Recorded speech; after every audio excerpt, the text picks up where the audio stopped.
کن موضوعات پر تصانیف کی ضرورت ہے؟ ان میں سب سے پہلا عنوان ہے تفسیر۔ تفسیر میں 5 موضوعات ایسے ہیں کہ جس پر اردو زبان میں کام کرنے کی ضرورت ہے۔ نمبر 1، تفسیر در منصور پر تعلیق و تحقیق اور تخریج کی جائے۔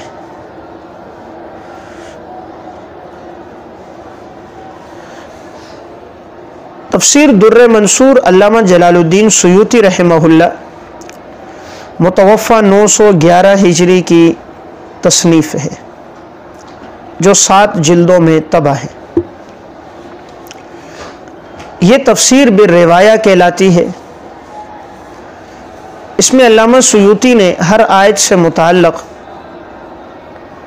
جو احادیث، روایات اور آثار انہیں ملی تو انہیں یکجا کیا۔ اس میں صرف روایات ہیں، اس کے علاوہ صرفی، نحوی، منطقی یا فلسفی کوئی بحث نہیں ہے۔ اور اس تفسیر میں ایک اندازے کے مطابق 17,000 روایات موجود ہیں۔ اتنا بڑا ذخیرہ کتب تفاسیر میں کسی کتاب میں نہیں ہے۔ اور مصنف عموماً حوالہ بھی ذکر کرتے ہیں، جیسے اخرج ابن جریر فی تفسیرہ، یا اخرج البخاری فی صحیحہ، یا اخرج الترمذی فی سننہ، یا اخرج الخطیب فی تاریخہ۔ تو اس سے معلوم ہو جاتا ہے کہ یہ روایت کس کتاب میں موجود ہے۔ اب اس پر کام کا آغاز اس طرح کیا جائے، چونکہ اس کتاب کا ترجمہ اردو زبان میں دارالاشاعت سے طبع ہے، تو اگر اس کی ہر روایت کو پہلے اصل مرجع سے تخریج کی جائے، مثلاً اگر وہ بخاری، مسلم یا سنن کی روایت ہے تو کتاب، باب اور رقم الحدیث کے ساتھ پہلے روایت کی تخریج ہو، اور روایت کے اصل الفاظ کا موازنہ کر کے اصل الفاظ لکھے جائیں۔ عموماً اس میں روایت بالمعنی بہت ہے کہ اصل سے مراجعت نہیں کی گئی، تفسیر میں جو روایتیں انہیں ملی انہوں نے ذکر کر دی، اسی لیے اصل سے مراجعت کر کے بعینی ہی اصل کے الفاظ ذکر کیے جائے اور اس کی تخریج کی جائے، اور اس روایت کو حکم بیان کیا جائے۔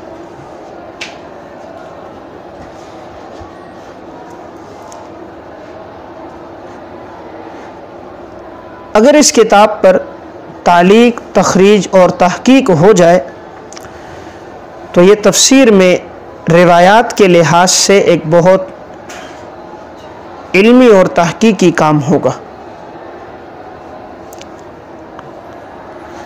نمبر 2، اردو زبان میں کوئی تفسیر ایسی اس وقت موجود نہیں ہے جس میں بلاغت کے نکات کو تفصیلاً ذکر کیا گیا ہو۔ تو اگر ایسی کوئی تفسیر لکھی جائے جس میں بلاغت کو موضوع بنایا جائے اور ہر آیت سے مستنبط بلاغت کے نکات اور فوائد ذکر کیے جائیں تو اس کا فائدہ بہت ہوگا، چونکہ قرآن میں سب سے اہم بات اور اہم موضوع وہ بلاغت تھا۔ مشرکین مکہ جو قرآن کا مثل نہ لا سکے وہ قرآن کی فصاحت اور بلاغت ہے، ورنہ تو وہ اہل لسان تھے، ان کو اپنے گھوڑوں کے نسب نامے یاد تھے، فی البدی اشعار کہتے تھے، ان کے لیے عربی زبان میں مثل لانا کوئی مشکل نہیں تھا۔ جو بنیادی وجہ تھی وہ قرآن کی فصاحت اور بلاغت تھی۔ اب بلاغت میں اگر تفسیر لکھی جائے تو کن تفسیروں سے معاونت لی جائے؟ تو درج ذیل تفاسیر سے معاونت لی جا سکتی ہے۔ نمبر 1، تفسیر کشاف، علامہ جار اللہ زمخشری رحمۃ اللہ علیہ، متوفی 538 ہجری۔ نمبر 2، ارشاد العقل السلیم، المعروف تفسیر ابو سعود، مصنف امام ابو سعود حنفی رحمۃ اللہ علیہ۔ نمبر 3،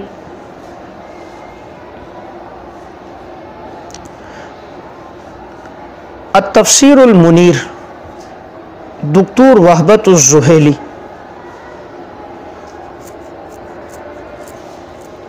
نمبر 4، التحریر والتنویر، علامہ ابن عاشور رحمۃ اللہ علیہ۔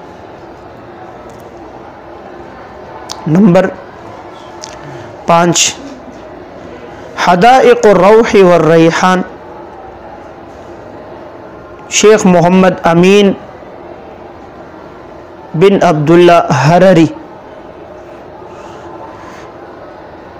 یہ سب سے اس موضوع پر بہترین تفسیر ہے کہ انہوں نے ہر آیت سے مستنبط بلاغت کے نکات الگ الگ بیان کیے۔ ہر آیت 2 آیت میں جو بلاغت کے نکات ہیں تو اس پہ عنوان ڈال کے ان نکات کو الگ الگ ذکر کیا۔ نمبر 6، صفوۃ التفاسیر، علامہ محمد صابونی۔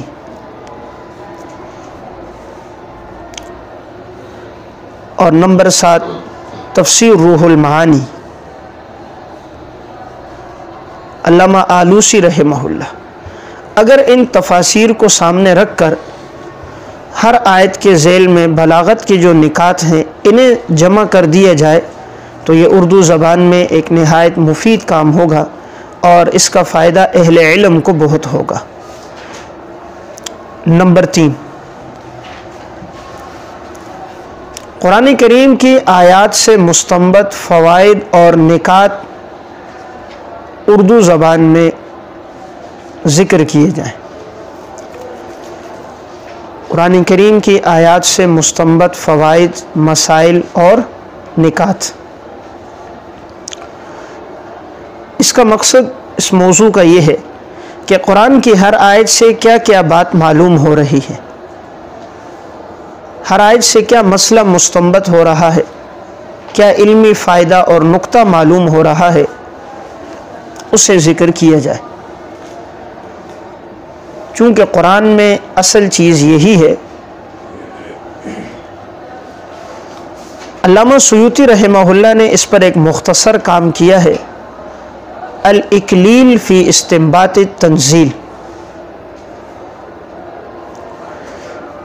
الاکلیل فی استنباط التنزیل میں انہوں نے ہر آیت سے جو بات معلوم ہو رہی ہے صرف وہ ذکر کیے، جیسے ورکعوا مع الراکعین۔ اب یہاں انہوں نے ذکر کیا کہ اس سے معلوم ہوا جماعت کے ساتھ نماز پڑھی جائے، اور رکوع کا تذکرہ کیوں ہے تو اس کی وجہ مفسرین نے لکھی کہ یہ امت کی خصوصیت ہے اور دیگر امتوں میں رکوع نہیں تھا عبادت میں۔ تو اس طرح ہر آیت سے جو بات معلوم ہو رہی ہے صرف اس سے ذکر کیا جائے۔ علامہ ابو بکر جابر الجزائری یہ مسجد نبوی میں مدرس تھے، انہوں نے اس طرح مسائل اور فوائد ذکر کیے ہیں۔ اور التفسیر المنیر میں دکتور وہبت الزہیلی نے بھی کیے، اور امام رازی نے تفسیر کبیر میں، اور علامہ آلوسی نے روح المعانی میں۔ یہ وہ حضرات ہیں کہ جنہوں نے اس طرح کے فوائد کو جا بجا ذکر کیا ہے۔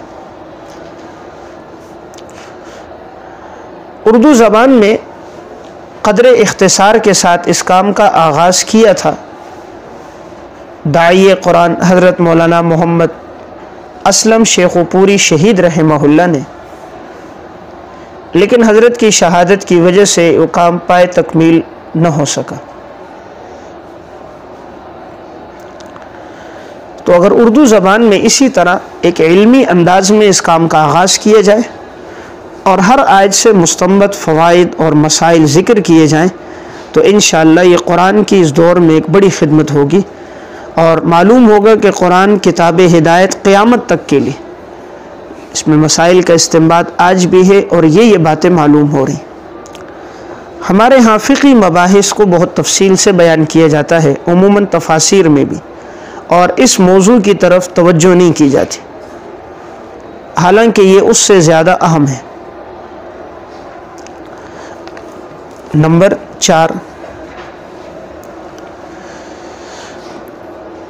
علماء اور طلباء کے لیے صرفی اور نحوی لحاظ سے ایک تفسیر مرتب کی جائے۔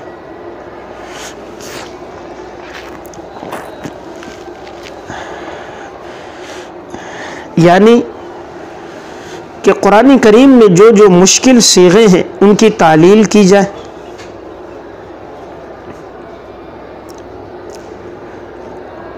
اور ہر صیغہ کس باب سے مستعمل ہے وہ بتلایا جائے، مجرد اور مزید میں اس کے معنی میں فرق ہے تو اس کی نشاندہی کی جائے، اور اگر کسی صیغے میں تعلیل ہے تو اس کا ذکر کیا جائے، اور قرآن کی مشکل آیات کی تراکیب کی جائے۔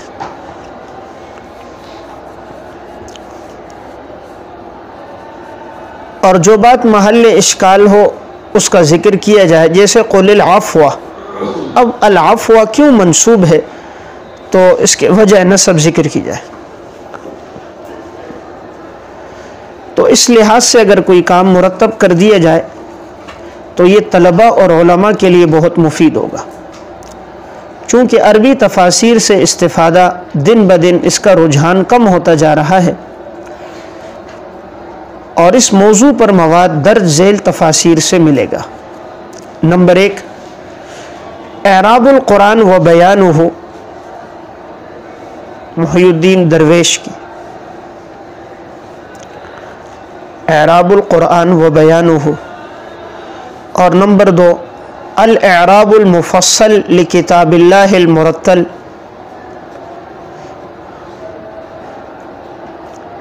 نمبر 3، حدائق الروح والریحان۔ یہ نہایت ہی مفید ہے کہ اس میں پورے قرآن کی ترکیب بھی ہے اور قرآن کے تمام صیغوں کی تعلیل بھی ہے۔ اور نمبر 4، التفسیر المنیر، دکتور وہبت الزہیلی کی۔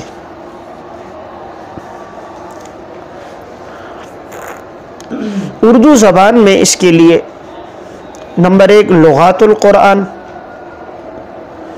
علامہ عبدالرشید نعمانی رحمۃ اللہ علیہ۔ نمبر 2، قاموس القرآن، اور سب سے مفید منتخب لغات القرآن۔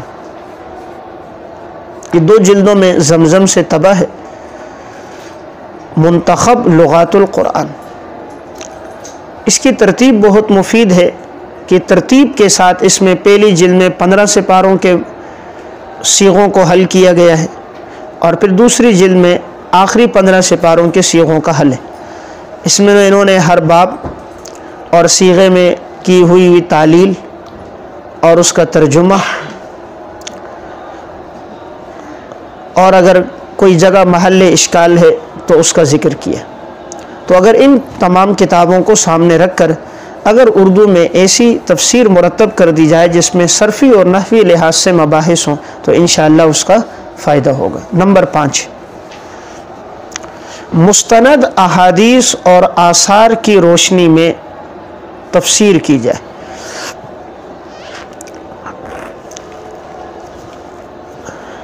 مستند احادیث اور آثار کی روشنی میں تفسیر کی جائے۔ اس کا مطلب یہ ہے کہ ہر آیت کے ذیل میں اگر کوئی مرفوع روایت موجود ہو تو اسے ذکر کیا جائے، اور اگر نہ ہو حدیث موقوف ہو تو اسے باحوالہ ذکر کیا جائے، اور اگر حدیث موقوف نہ ہو تو تابعین سے حدیث مقطوع سے اس کی تفسیر کی جائے۔ عموماً ہماری اردو تفاسیر میں شان نزول پر، تشریح پر، فقی مباحث پر بہت زور ہوتا ہے، لیکن احادیث اور روایات کا ذخیرہ بہت کم ہوتا ہے۔ یا تو عموماً روایات اس میں نہیں ہوتی، یا اگر کہیں ہوں بھی تو اصول حدیث کی روشنی کے لحاظ سے وہ روایات یا موضوع ہوتی ہیں یا واہی ہوتی ہیں، یا ان میں کثرت ضعف ہوتا ہے۔ تو اگر مستند تفاسیر سے ایسی روایات اور آثار کا تذکرہ اردو میں کر دیا جائے تو انشاءاللہ یہ ایک مفید کام ہوگا، اس لیے کہ قرآن کریم کے سب سے پہلے مفسر آپ صلی اللہ علیہ وسلم، وَأَنزَلْنَا إِلَيْكَ الذِّكْرَ لِتُبَيِّنَ لِلنَّاسِ، قرآن ہم نے آپ پہ نازل کیا تاکہ آپ وضاحت کیجئے۔ تو حضور نے جن آیات کی جو تشریح کی، پھر ان کے بعد صحابہ اکرام میں جو معروف صحابہ مفسر تھے، جیسے خلفائے راشدین عبداللہ ابن عباس، عبداللہ ابن مسعود، اور حضرت عائشہ رضی اللہ تعالیٰ عنہ، عبداللہ ابن عمر، حضرت جابر بن عبداللہ، انس ابن مالک، حضرت ابو سعید خدری، یہ وہ صحابہ ہیں جو کافی عرصہ زندہ رہے اور ان سے استفادہ بھی بہت کیا گیا، اور ان میں تفسیر میں زیادہ معروف عبداللہ ابن مسعود اور عبداللہ ابن عباس رہے۔ اسی طرح ان حضرات کے جو شاگرد ہیں تلامذہ، ان سے اگر روایات نقل کی جائے تو انشاءاللہ اس کا فائدہ بہت ہوگا۔ اب یہ مواد ہمیں کہاں سے ملے گا؟ آثار اور احادیث، تو یہ ہمیں درج ذیل تفاسیر سے ملے گا۔ نمبر 1، تفسیر طبری، علامہ ابن جریر طبری رحمۃ اللہ علیہ، اس میں مصنف نے تمام روایات آثار کو بسند ذکر کیے، تو احادیث اور روایات کا اس میں بہت بڑا ذخیرہ ہے۔ تو ہر آیت کے ذیل میں آدمی اس سے روایت ذکر کر سکتا ہے، اور اس کے بعض نسخے اس وقت محقق طبع ہوئے ہیں کہ جس میں ہر روایت کی تحقیق بھی حاشیے میں موجود ہے۔ تو اس لیے اگر مؤسسۃ الرسالہ کا جیسے نسخہ ہے، دار احیاء التراث سے جو طبع ہے، تو اس میں ہر روایت کی تحقیق بھی ہے، تو بیک وقت دونوں چیزیں ہمیں مل جائیں گی، روایت بھی اور روایت کا حکم بھی۔ نمبر 2، تفسیر القرآن العظیم، امام ابن ابی حاتم رازی رحمۃ اللہ علیہ، یہ تفسیر 10 جلدوں میں دار احیاء التراث سے طبع ہے۔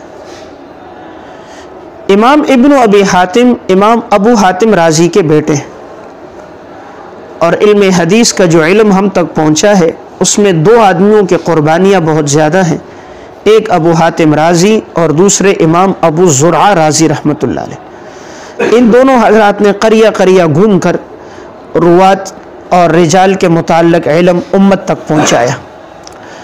تو اس میں ان کے صاحبزادے نے ہر آیت کے ذیل میں جو احادیث روایات تھیں اسے مکمل سند کے ساتھ ذکر کیا۔ اس تفسیر میں تفسیر بالروایہ کے علاوہ ایک لفظ نہیں ہے، صرف تفسیر بالروایہ ہے، اس میں کوئی فنی، منطقی، علمی، صرفی، نحوی کوئی بحث نہیں ہے سوائے احادیث کے، تو اس میں بھی بہت بڑا ذخیرہ ملے گا۔ نمبر 3، معالم التنزیل امام بغوی رحمۃ اللہ علیہ، اس میں بھی چونکہ امام بغوی ایک محدث بھی تھے اور علم حدیث پر ان کی کتاب المصابیح اور شرح السنہ طبع ہے، تو علم حدیث میں اللہ نے ان کو ایک نمایاں مقام دیا تھا، اس لیے انہوں نے بھی جا بجا روایات ذکر کی ہیں۔ نمبر 4، تفسیر ابن کثیر، حافظ ابن کثیر رحمۃ اللہ علیہ، یہ تفسیر 6 جلدوں میں طبع ہے، اور اس کا سب سے محقق نسخہ وہ ہے جو عبد الرزاق مہدی کی تعلیق و تحقیق سے چھپا ہے۔ مکتبہ رشیدیہ کوئٹہ سے جو نسخہ طبع ہے وہ بھی محقق ہے اور وہ اسی کا عکس ہے۔ تو اس تفسیر کا فائدہ یہ ہے کہ اس میں روایات بھی موجود ہیں اور اس پر تحقیق بھی موجود ہے، اور روایات بھی مستند ہیں، اس لیے کہ حافظ ابن کثیر اپنے دور کے ایک بڑے جید محقق، محدث، مفسر اور مورخ عالم گزرے، تو انہوں نے اس میں تمام مستند روایات ذکر کی۔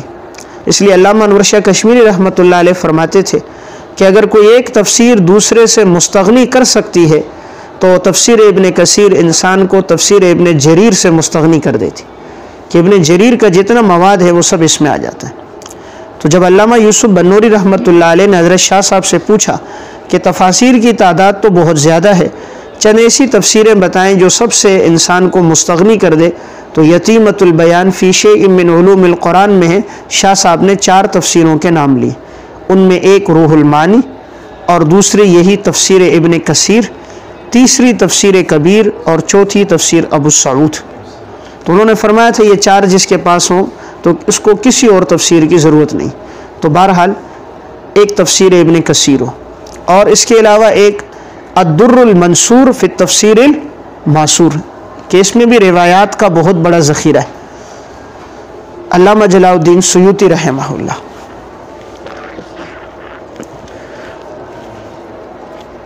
اور نمبر 6 فتح القدیر علامہ شوکانی رحمہ اللہ کی۔